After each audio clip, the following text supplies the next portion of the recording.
Olá pessoal, eu sou o Dieguinho, idealizador e coordenador geral do Sarau Cultural, que acontece aqui na cidade de São Benedito.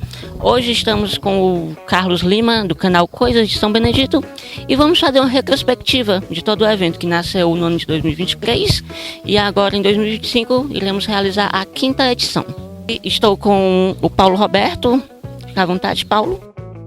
Olá pessoal, estamos aqui no canal Coisas de São Benedito e justamente para falar sobre esse assunto que é o Sarau Cultural de São Benedito. Na realidade, hoje iremos fazer uma retrospectiva de tudo que ocorreu desde o primeiro sarau até agora. Bom, eu faço parte do sarau como escritor, sou escritor aqui no município de São Benedito, já com 3 obras lançadas, e neste sarau agora de 2025 estaremos aí fazendo um pré-lançamento da nossa próxima obra. No decorrer da nossa conversa aqui, nós iremos dar mais detalhes a respeito da obra e, claro, também falar sobre o sarau, o que já aconteceu e as expectativas para o que vai acontecer agora nos dias 15 e 16 de julho. E aqui do meu outro lado, a Cíntia. Olá pessoal que acompanha aí o canal Coisa de São Benedito. A gente está aqui para fazer essa retrospectiva sobre o sarau. Eu fui voluntária na maioria das edições.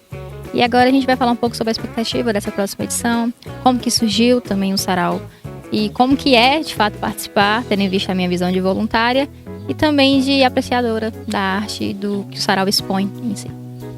Frequentemente tem pessoas que me perguntam qual o objetivo do sarau, quando foi que nasceu, porque agora, no ano de 2025, na verdade do ano passado para cá, ele tem tido um crescimento bacana nas redes sociais, está dando engajamento bem legal, está tomando aí uma dimensão grande que a gente não esperava, e aí a gente sente a necessidade de falar para o pessoal, né? Como foi que nasceu, quem teve a ideia, ou quais pessoas tiveram a ideia, como foi que a gente fez para manter o evento, né, e chegar até a 5ª edição, que vamos realizar agora nos dias 15 e 16 de agosto.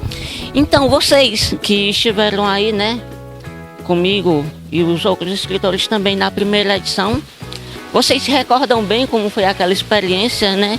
Como foi aquelas nossas primeiras reuniões, primeiros momentos que a gente imaginava, idealizava um sarau aqui na cidade, inclusive um sarau que nem tem o nome que a gente tem hoje, né? Hoje a gente diz que o sarau é Sarau Cultural em Versos e Notas. A 5ª edição especificamente tem o tema Enaltecendo a Cultura Nordestina, mas nem sempre ele foi em Versos e Notas, nem sempre ele aconteceu no Calçadão. E aí a primeira edição, eu acho que é interessante, eu não acho, eu tenho a certeza que é interessante a gente falar para o pessoal onde foi que aconteceu, como foi, né? Como foram as nossas reuniões, os nossos encontros, quem estava lá. Pronto, Dieguinho, eu gostaria de falar um pouquinho a respeito, porque, né, a Cíntia também, né, evidentemente, também deve falar algo. Estivemos presentes lá no começo de tudo, né? Porque de início houve o interesse de alguns artistas de São Benedito se reunirem. Quando eu falo artistas, escritores, artesãos, pessoas de outras variedades culturais, de começar a se encontrar regularmente para conversar, para trocar experiências, ideias, recitar versos, falar sobre alguns livros.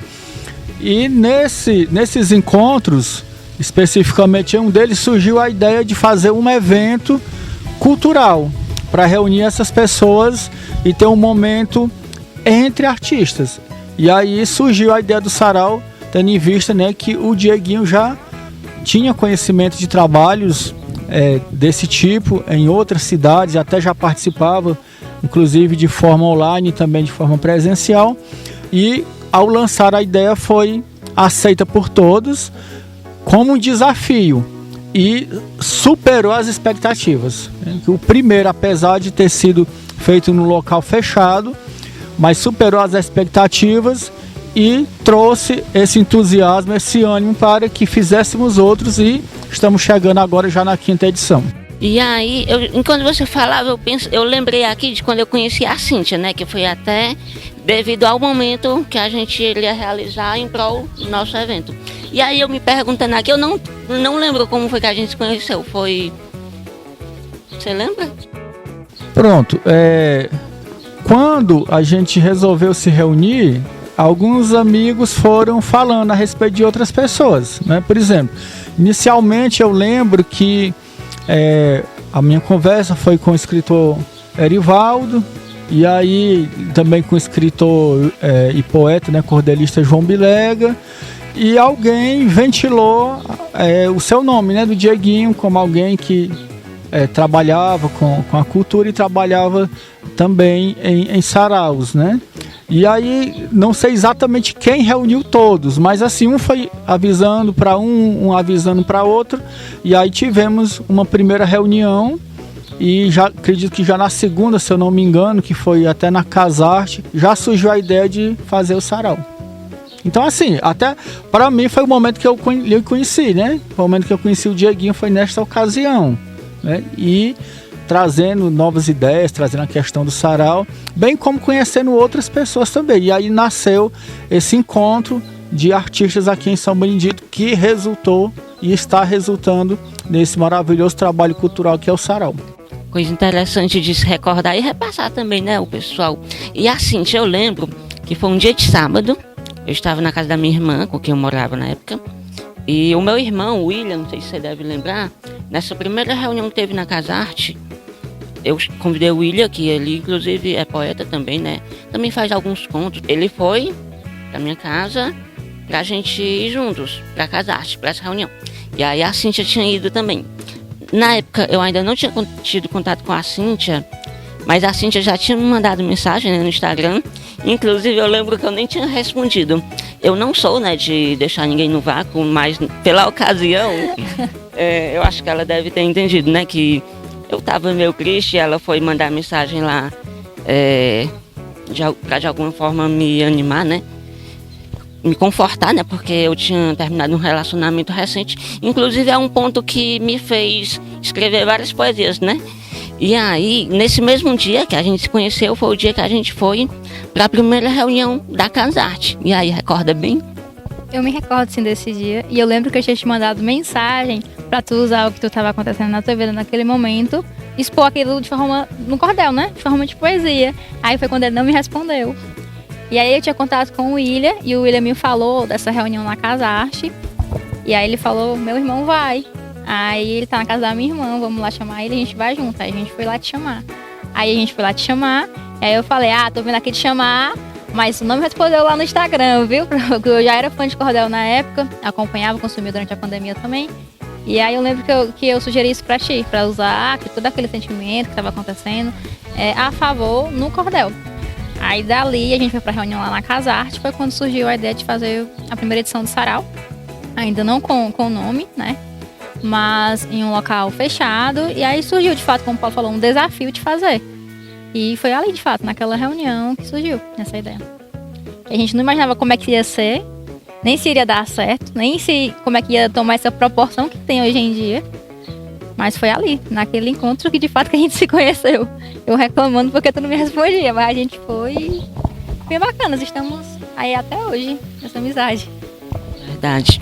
E tem um fato que não sei se eu já cheguei a detalhar para ti ou para você, mas é interessante. Eu também nem sei se eu tive muitas oportunidades de falar isso, que foi o que aconteceu antes daquela reunião na Casarte, que foi antes da gente se conhecer e antes da gente se conhecer.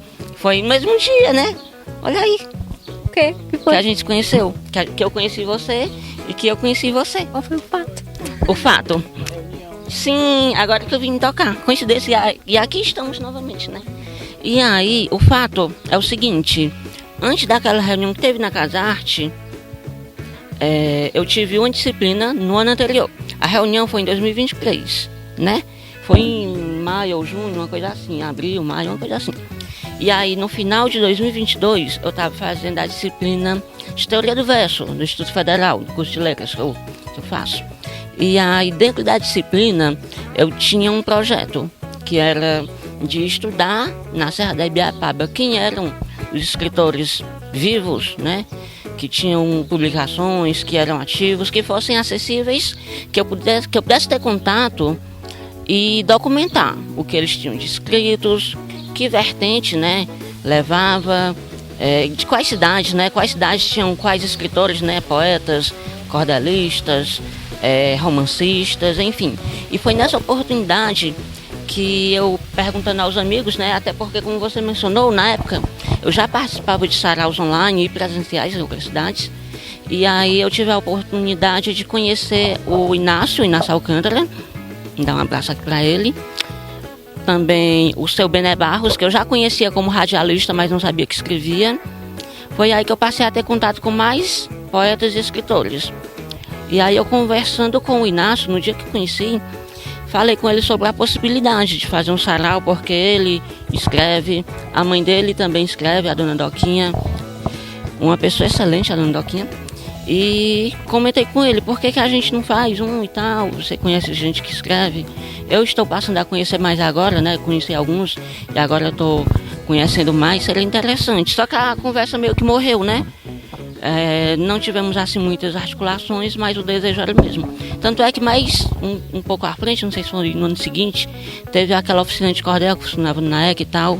Pronto, aí morreu a conversa comigo e o Inácio. Passou alguns dias, alguns meses na verdade, mais poucos meses, uns 2, 3, por aí. Eu recebi uma mensagem no meu WhatsApp. Era a Dione Pontes, que era a proprietária da Casarte. E ela disse que, olhando nas redes sociais, ela viu o meu perfil, que o Espaço Casarte Biapaba, era um café, né, que tinha ali um viés cultural, tinha as paredes pintadas naquele estilo de cordel. Vocês já tinham ido lá antes daquela nossa reunião ou não? E aí tinha a questão de exposição de artesanato, e ela entrou em contato comigo querendo saber um pouco mais sobre o meu trabalho, sobre como que era, né, que se dava a minha atuação, e ela disse que gostaria de conversar pessoalmente. Isso depois da gente ter feito uma ligação, né, conversar nos minutos. Aí eu marquei com ela 1 ou 2 dias depois, né, eu fui lá conversar com ela pessoalmente, e aí nasceu essa ideia. E a gente tinha lá o espaço à disposição para fazer essa primeira edição do sarau. Foi aí que eu comecei a contatar algumas pessoas e até o dia que a gente se conheceu lá na Casarte. E aí marcamos, né, tivemos aquele período de organização até chegar a primeira edição do sarau, que aconteceu no dia 12 de agosto de 2023. E aí, a recordação que vocês trazem, como foi a experiência para vocês de terem ajudado a organizar a primeira edição, Paulo? Foi bastante especial, né? Até mesmo porque para a gente foi um desafio. Assim, nós falamos que íamos realizar, mas assim, falar é fácil, né? Realmente difícil concretizar. Então teve muitos desafios, que era o maior número de artistas a se apresentarem, a questão do próprio acesso ao local, né? Porque até para nos ajudar na época foi necessário um valor simbólico de entrada, né? Cada artista ficou com a cota para poder viabilizar, porque na realidade era o primeiro e nós não tínhamos um recurso.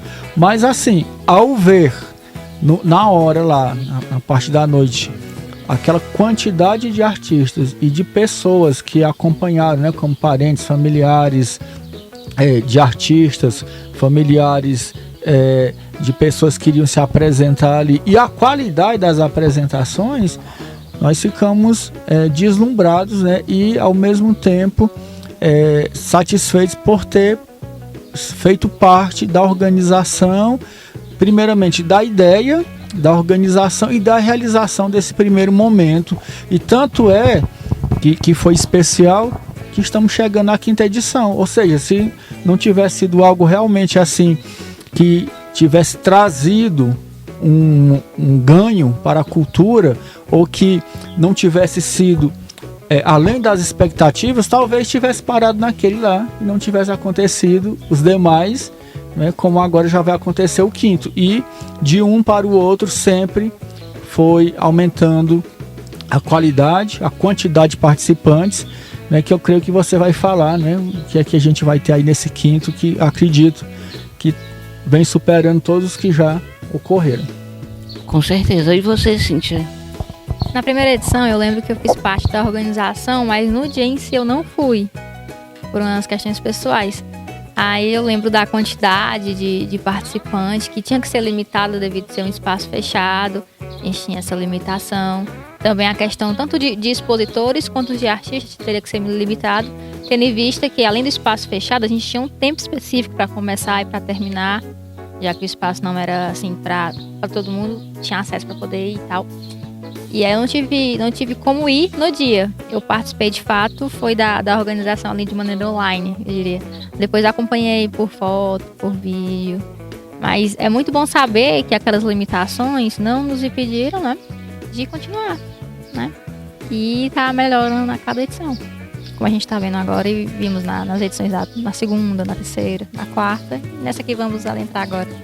E aí, como é que vocês veem aquela saída da primeira edição para a segunda, que foi lá no Calçadão, a primeira do Calçadão? Eu lembro que a segunda edição lá no Calçadão foi a edição que a gente conheceu de fato como é que fazer o sarau. Que a gente de fato colocou a mão na massa de trabalhar mesmo, de divulgação, de ir atrás de patrocínio, de eu te ver de manhã, indo correndo atrás de coisas pro sarau, e à noite, quando chegou no horário, que eu cheguei no local, tu ainda tava lá do mesmo jeito. Aí eu até falei, não, tu vai ter que começar, tem que trocar de roupa. E aí foi quando a gente de fato viu como é que seria. E tinha que articular alguns pontos, alguns papéis, que tu não podia fazer tudo, não tinha como tu fazer tudo, dar conta de tudo. Patrocínio, receber inscrições de artistas, de voluntários, de expositores. Não tinha como só uma pessoa dar conta de tudo. Foi ali que a gente percebeu, não, tem que articular melhor, tem que melhorar. E foi quando a gente percebeu, acredito que de fato o voluntariado se fazia necessário naquele momento. A questão de divisão de tarefas. Foi quando veio também a divisão de departamentos, né, que a gente não tinha até então. Naquele momento foi quando a gente soube que as coisas iriam ficar difíceis, mas para ficar mais fáceis e organizados para ter um resultado melhor, teria que ser dividido. Foi naquela edição, na segunda, no Calçadão mesmo. E aí eu lembro que a gente não tinha, né, um Instagram para o Sarau Cultural. Aquela primeira edição, a questão de divulgação foi feita toda por meio dos artistas, né?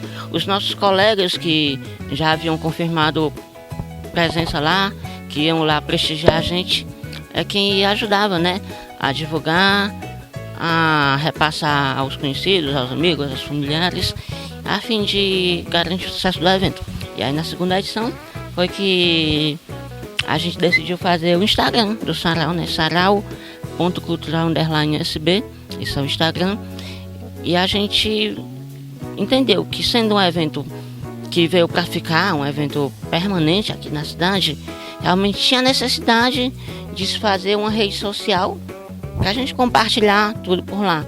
Porque até então eu compartilhava bastante no feed do meu Instagram. Só que não era bacana eu compartilhar em uma rede social pessoal minha, quando na verdade era um evento que não é meu. Ele é construído, né, com a união dos voluntários, com a participação dos artistas e com a presença do público. E aí, com o Instagram, eu acho que a gente conseguiu ter conseguiu ter uma visibilidade melhor e uma credibilidade melhor. E a partir de então, conseguimos aí caminhar. E você, qual é a sua visão que você tem? Bom, é interessante que, enquanto falávamos aqui, eu imaginava assim, e não só imaginava, como cheguei à conclusão de que, de fato, é assim mesmo. Tudo que existe hoje, né? Todas as invenções, conquistas, obras de arte, construções, o que a ciência produziu, né? Tudo começa alguém pensando, planejando, né? Vamos atrás disso, vamos fazer isso, né? Vamos construir isso. E depois disso, claro, se reunir com algumas pessoas, porque ninguém consegue fazer nada sozinho. Sempre você vai depender de alguém, ou seja, pela ajuda, ou seja, pela matéria-prima, ou seja, para dar um apoio emocional. Mas é isso mesmo, é planejar e agir. Porque o primeiro sarau foi um grande desafio. Vamos fazer, e aí a trancos e barrancos foi feito. O segundo já foi um desafio ainda maior, né? Porque como a Cíntia falou, agora era só o Dieguinho para organizar tudo. E antes teve o apoio da Casarte, agora só.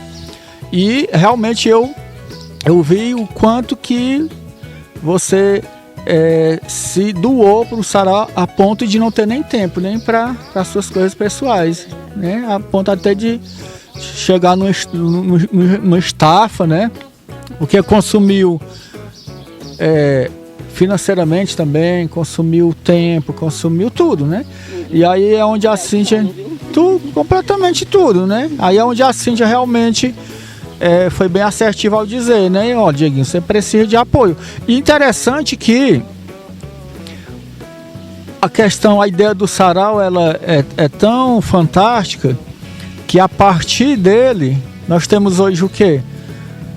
Um trabalho que envolve vários voluntários de várias cidades, em várias modalidades, em torno de um projeto, né, que começou lá pequenininho e que, graças a Deus e também ao seu trabalho, você conseguiu fazer essa articulação, que não é fácil, porque é em torno de algo que não tem um retorno material imediato, ou seja, é em torno da cultura mesmo. E é muito difícil você fazer um projeto em torno da cultura, onde as pessoas estão investindo na própria produção cultural, no amor que tem, né, pela cultura, no desejo de demonstrar seu trabalho, de partilhar seu trabalho, e não no sentido de ter uma retribuição financeira imediata. E isso é muito difícil, né? Então, assim, eu sempre reconheço e parabenizo, assim, pela essa articulação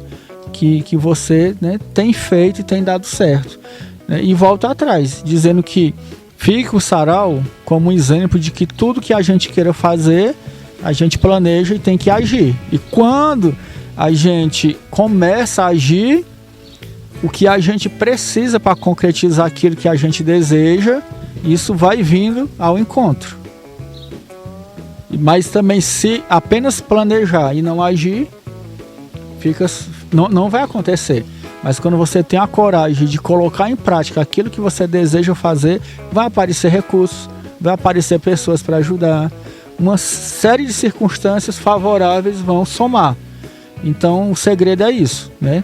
Que a gente haja, não fique apenas na ideia. E o sarau é um exemplo que eu posso citar, né, que serve para dar uma ideia e uma dimensão disso daí, porque algo que começou com uma conversa simples entre aí 6, 7 pessoas, que a primeira reunião talvez tivesse essa quantidade, vamos fazer, vamos, e aí depois um incentivando, e aí vai sair, não vai, tô aqui, ajudo, né, vamos lá que nós estamos juntos, resultou hoje já na 5ª edição de um trabalho que é belíssimo, né, inclusive todos que, né, estão aqui nos assistindo, nos vendo aqui, não deixe de ir, não deixe de participar, porque realmente é um momento especial.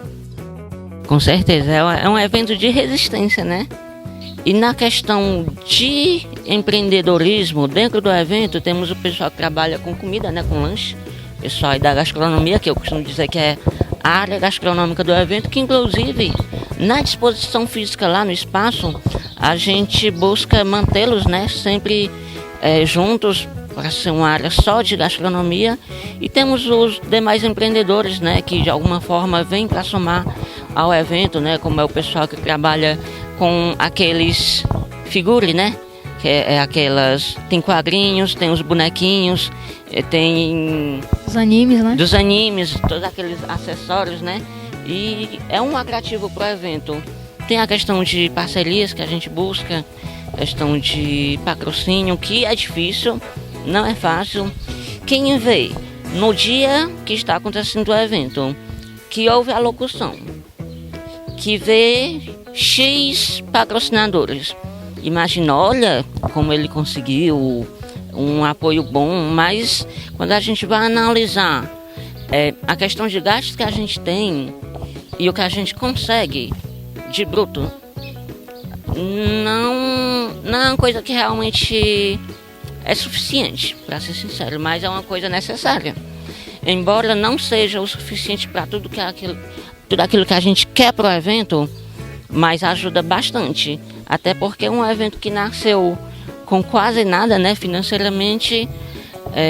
Quando se consegue parceria que ajuda a divulgar, já é um gasto a menos que a gente tem, né, como é o caso aí do nosso parceiro Carlos Lima, que sempre faz aí as nossas gravações, a cobertura, sempre de forma parceira mesmo, né, já reduz o gasto da gente.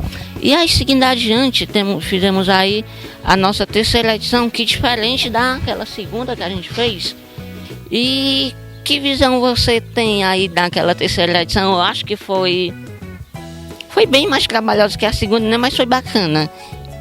Que você recorda aí? A terceira edição foi a edição que eu deixei mais ser tua amiga para ser voluntária. Porque foi o momento que eu tive mais engajada. Foi na terceira edição. A gente trabalhou bastante. Trabalhou, viu? A gente trabalhou aí muito. Trabalhou. Não sei se você via não, mas... A gente trabalhou muito, muito. E também foi quando a gente conseguiu ter a questão dos departamentos. Ter o pessoal que fazia arte pro design. Ter também o pessoal que estava lá no dia para organizar as mesas para os expositores. Ter o controle de quantos expositores tinham. Porque eu lembro que era tu me passava a quantidade e tu queria sempre que viesse mais. E o pessoal vinha atrás, mas chegou um momento que não tinha como, não tem como a gente conseguir por conta da quantidade de mesas. Não era por conta do espaço, era da quantidade de mesas. Eu digo, não tem como. Só que até no dia anterior ainda tinha gente querendo participar. Eu lembro disso. Na verdade, até no dia, né?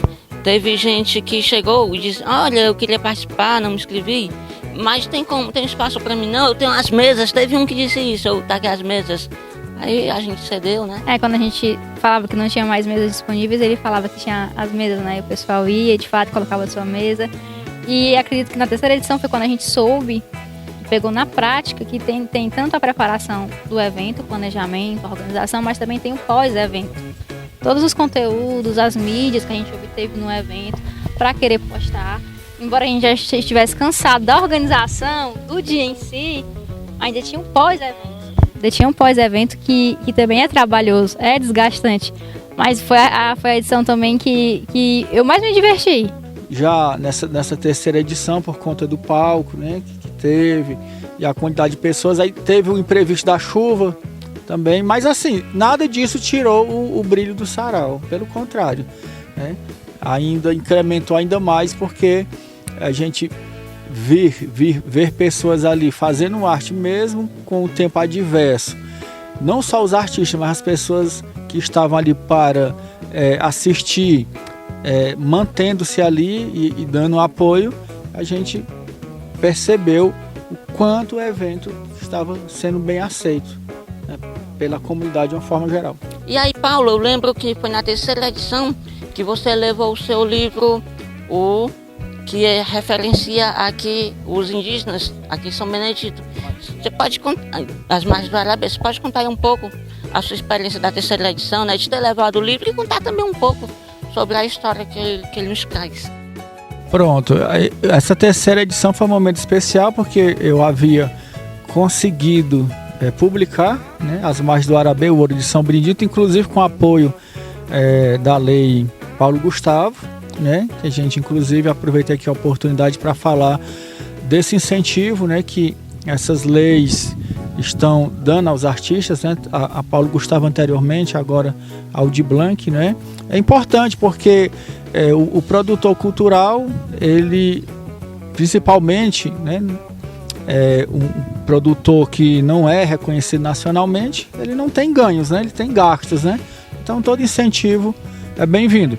Então foi um momento especial, porque eu pude apresentar ali As Margens do Arabê, o Ouro de São Benedito, a Saga dos Tabajaras na Ibiapaba, que é um livro onde nós resgatamos a história da população indígena aqui na Serra da Ibiapaba, desde Viçosa do Ceará, com a chegada dos jesuítas. Os jesuítas tiveram ali em Viçosa, onde havia a aldeia do Mel Redondo, né, que era um dos chefes dos tabajaras aqui da região da Ibiapaba. Havia 2 chefes importantes, o Mel Redondo e o Diabo Grande, né? Mel Redondo em Viçosa e o Diabo Grande em Ibiapina. Então nós pegamos ali desde a chegada dos jesuítas, catequizando os índios tabajaras, até a expulsão deles, né, dos jesuítas através do decreto pombalino, que fez com que esses índios eles saíssem de Viçosa e viessem habitar outras regiões aqui da Ibiapaba, a exemplo de São Benedito, com a vinda do índio Jacó, que fundou o povoado de São Benedito aqui às margens do rio Arabê, daí o nome do livro, o título, As Margens do Arabê, certo? E depois dessa fundação, claro que o povoado foi crescendo, foram chegando outras pessoas, portugueses, pessoas de outros estados, não só indígenas. E aí nós aproveitamos também essa história, trabalhando dentro de um romance histórico, para falar também sobre Iracema, né? Que é um livro publicado por José de Alencar, onde a história se passa no Ipu e vem subindo a Serra da Ibiapaba até chegar em Fortaleza. É uma obra muito importante do romantismo brasileiro, né? Escrito por José de Alencar. E aí nós aproveitamos para relembrar essa história de Iracema, para falar do ouro do Ipu. Sabemos que no Ipu existiu ou existe, porque não foi mais explorado, minas de ouro lá. Então nós aproveitamos essa história e tem o fato de que, claro, que isso, como é um romance histórico, ele mistura história e ficção, tá? Alguns fatos são históricos e aí todos os fatos históricos são referenciados em notas de rodapé, citando a fonte, né? Citando os livros para que os pesquisadores eles possam ir lá e pesquisar. Então é um romance histórico, mas que dá suporte também à pesquisa. Então, nesse romance, Martim e Iracema trazem ouro do Ipu, escondem aqui em São Benedito, e os tabajaras, ameaçados de perder as terras para os portugueses, eles tentam resgatar este ouro para comprar as terras aqui de São Benedito, para que os índios não as perdessem. O que é que ocorre? O índio Jacó, ele falece sem que ele concretize isso, sem que ele possa adquirir as terras através do ouro. Os seus descendentes, no caso, e isso é ficção, claro, o índio, muito conhecido aqui em São Benedito, inclusive por ter uma rua com seu nome, que é o Capitão Miranda, que era um índio tabajara, né? No romance, ele é descendente do índio Jacó. Ele vai também passar vários e vários anos tentando fazer com que esse ouro seja convertido em compra e aquisição de terras aqui em São Benedito. Mas, infelizmente, ao final, eles perdem essa batalha aí para os poceiros, né, para pessoas que vêm de fora, e os tabajaras são obrigados a migrarem para o sertão de Crateús, e o livro termina relatando que nem sequer uma única aldeia tabajara remanesceu em São Benedito. Mas claro que isso dentro de uma trama onde tem romance, tem aventura, tem as belezas naturais da Serra da Ibiapaba, e também fazemos ali uma homenagem aos índios tabajaras, tá?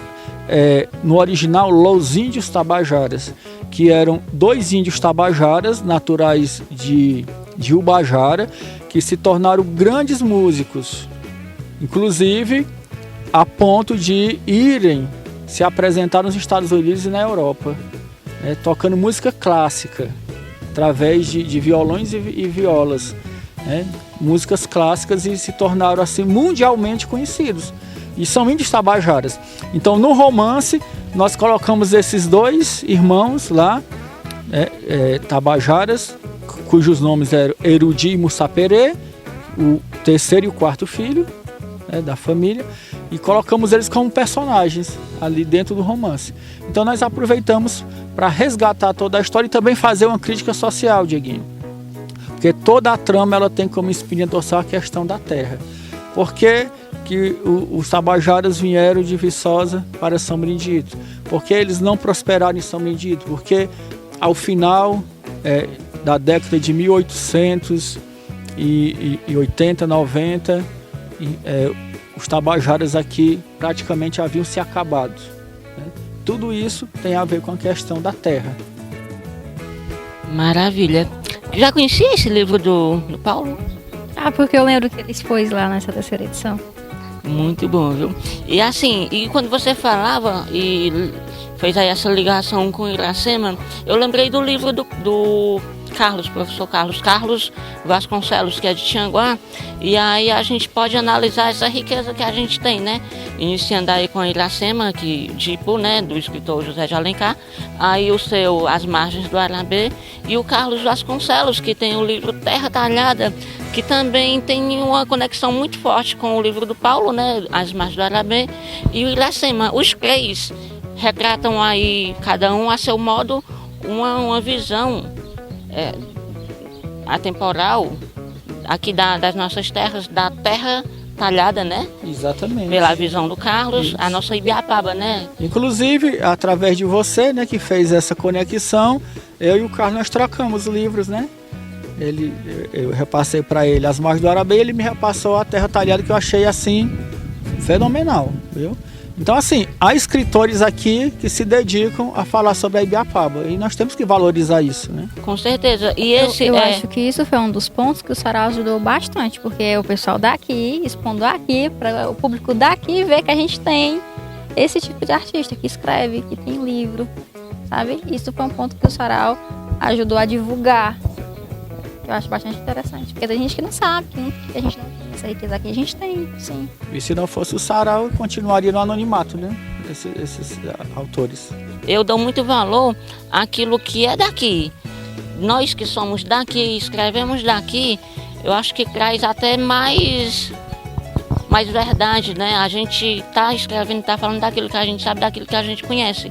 Enquanto tem outra pessoa de outro lugar que pode vir falar das nossas terras, pode se enfatizar muito bem, mas nada como nós que realmente vivenciamos tudo aquilo aqui na nossa própria terra, né? E é uma forma, Dieguinho, de a gente valorizar o que é nosso, né? Como você falou, quem está aqui, mora aqui, nasceu, cresceu aqui, evidentemente tem uma visão mais próxima da realidade, né? E hoje a gente vive um grande problema que o Sarau, né, mais uma vez a gente frisa isso daqui, complementando o que a Cindy falou, a importância do Sarau é que o Sarau está resgatando a cultura, e um povo que perde a cultura, ele fica suscetível de ser suplantado por outras ideologias, por outras ideias e por outros interesses. Então, quando nós nos aprofundamos na nossa história local, nós estamos fortalecendo a nossa história e as nossas raízes. Então o Sarau tem sido de suma importância até mesmo para isso, principalmente nessa era que nós estamos vivendo da mídia social, onde infelizmente a maioria das pessoas não tem mais lido, né? Quando leem é através das mídias, muitas vezes matérias que não trazem a nossa língua de forma correta, muitas vezes de uma forma muito rápida. Os que leem, que a maioria nem lê, vão ver lá vídeos mais curtos e tal. E isso está contribuindo para quê? Para as pessoas se afastarem do idioma culto, se afastarem da leitura e, consequentemente, prejudica também a escrita e a interpretação.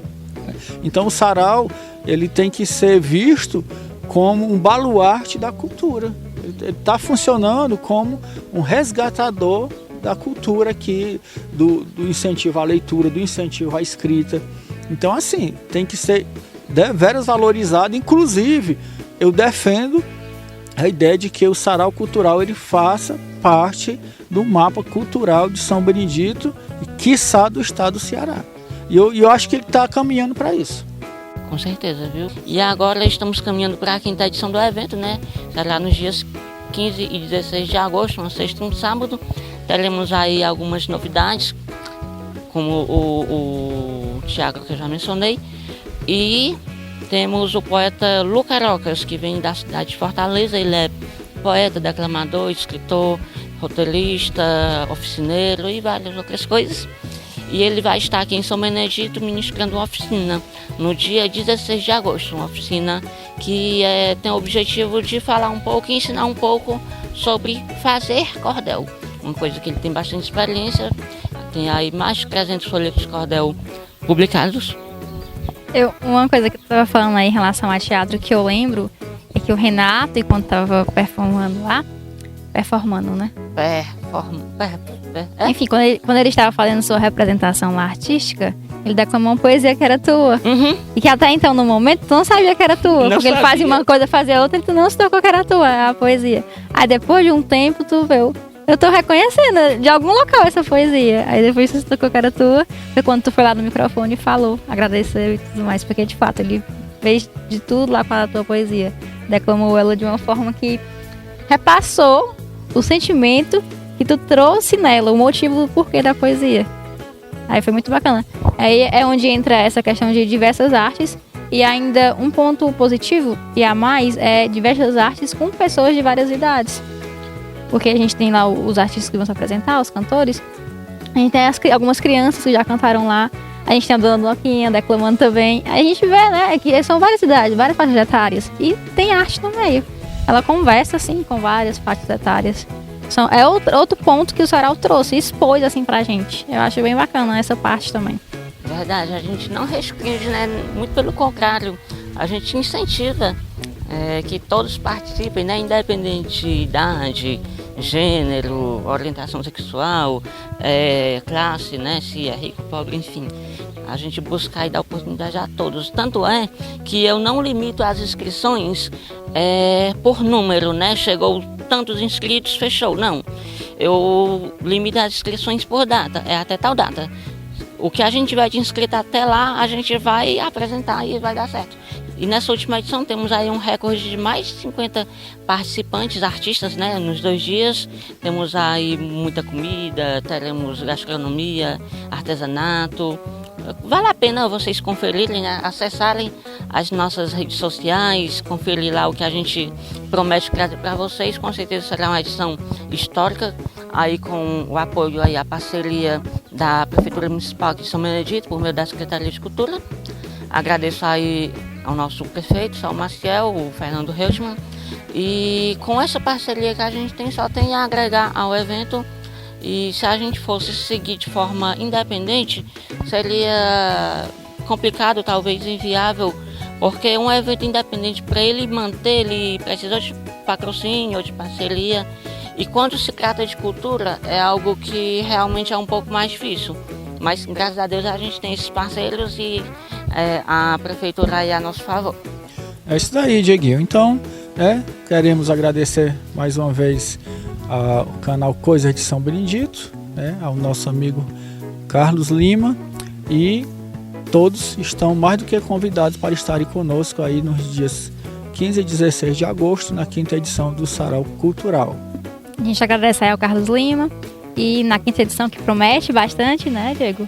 A gente espera que vocês estejam lá para prestigiar os expositores, os artistas, e um trabalho que vem sendo construído com bastante trabalho, de fato, através dos voluntários, do Diego, e na força da vontade mesmo, de mostrar que a cultura existe em São Benedito e ela está viva. E ela não tem só uma vertente, ela tem vários tipos de artes. Agradeço a todos os voluntários que fizeram parte das edições anteriores, os voluntários que estão nessa 5ª edição conosco, a todos os artistas que confirmaram participação com a gente, todos os expositores, os empreendedores, os parceiros, os patrocinadores e também, principalmente, ao nosso Carlos Lima, que está aqui com a gente, dando esse apoio aí à divulgação do nosso evento e de toda essa história que nós temos, estamos construindo aí, toda essa trajetória do nosso evento. Muito obrigada.